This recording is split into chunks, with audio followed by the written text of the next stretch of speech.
9 different Star Wars stories told by 7 different animation studios, each one likely in a different era of time. The studios were given free access to all of the Star Wars characters and events to tell any story they want. These short films are not considered the same canon, as one of the first pitches Lucasfilms heard convinced them they should give the animation studios as much free will as they need to make a Star Wars story without the need to focus on a larger chronology, which ultimately became what Visions is all about, telling the stories we can't hear anywhere else.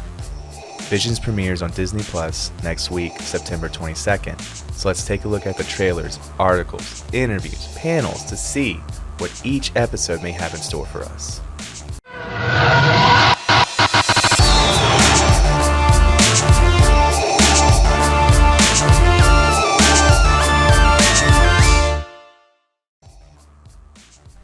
These stories will each basically be in their own Star Wars universe. Perhaps some of them cross over with each other, as 2 studios were able to create 2 different short films, but as of now, we are told that they will not cross over with each other. Lucasfilms has promised no 2 shorts have the same visual aesthetic or tell the same story. The series starts off big. The first episode, titled The Duel, already has a planned tie-in book called Ronin. The cover art depicting a samurai with a red lightsaber. To clarify, Lucasfilms liked the short enough to ask for assistance in continuing this Samurai Sith story in a book set to release in October. The Duel will draw from traditional Japanese lore to rewrite the key events in Star Wars history to give us a different view of the Sith and the Jedi as we join the adventures of a traveling Sith samurai. The animation will be in black and white with splashes of color, likely your blasters and lightsabers. In the Duel, Jedi are seen as, well, what we see as the Empire, whereas the Sith were a group of Jedi who rebelled as to serve no master. In the Duel's lore, the Sith failed and the Jedi remain in service to the Empire. Our protagonist lives in the Outer Rim, with a droid, of course. No one knows his name, but when a bandit comes to town claiming to be Sith, the samurai steps up to, well, do something. Seems like we have an ex-Sith versus a New Age Sith story. The book will tell us more about the character's adventures, and I'm thinking it will not be the last time we see this guy. The second episode, presumably a week later, is titled Lop and Ocho. The studio started with a plan to focus on a non-human character. So we join Lop, a space bunny person, as she deals with the approaching industrialization that is representative of the Empire. Lop is devoted to good, family, loyalty, so perhaps this story will test her in these elements.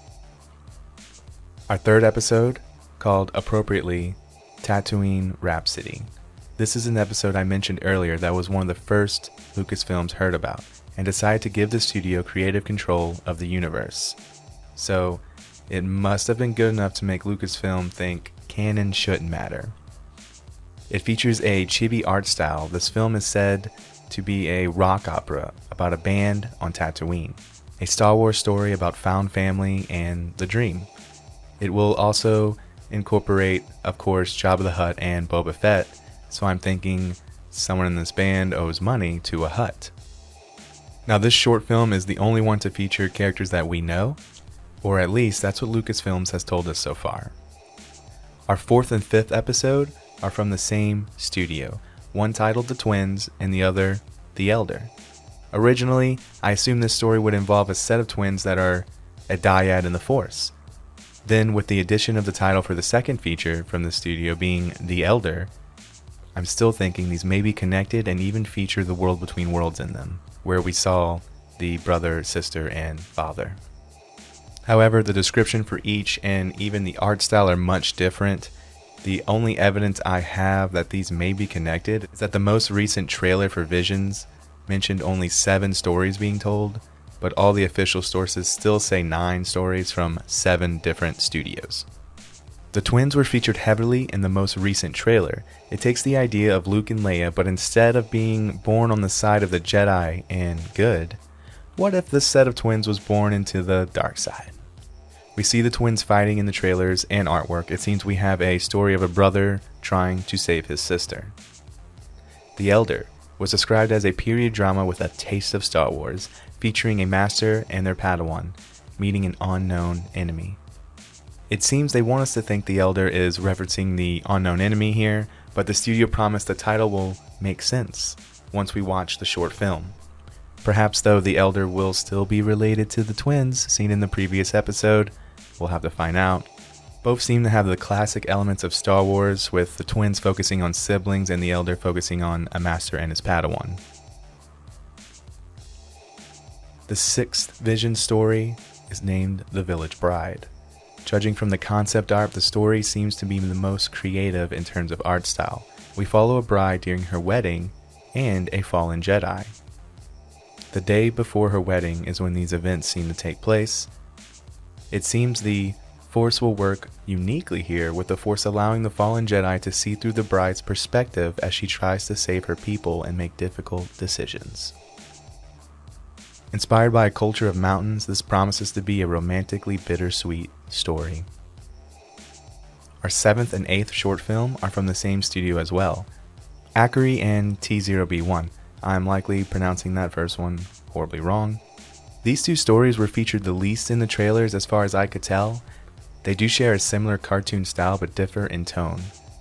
The first one will tell a story about a princess, while TB01 is more of a retro story, said to be a bit more comedy driven and tell us about a droid who is clearly inspired by Astro Boy, who dreams of being a Jedi. The final short is The Knife Jedi. It's also the 9th episode of the Vision series.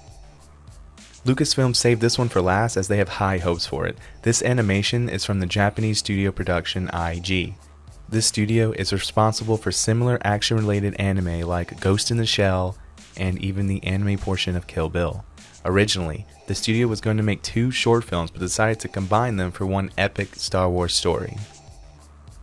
The studio said in an interview, "A lightsaber is the stuff of children's dreams. That sentiment with a bit of Japanese taste will drive The Knife Jedi. We potentially follow 2 characters, one being the daughter of a lightsaber smith who is seeking out the mythical Jedi as darkness approaches the galaxy, and the other a Jedi, the 9th Jedi perhaps, discovering other Force-sensitive individuals and seeing if they can trust each other. These may even be the same person. We'll have to wait and see." As an extra bonus, the music in The Knife Jedi promises to be extra special, and that's what I'm looking forward to the most in this series. Let me know what you are excited to see in the comments, and hit the notification bell for some Star Wars content. In my next episode, I plan to talk about Phase 1 of the High Republic series, so please join me there.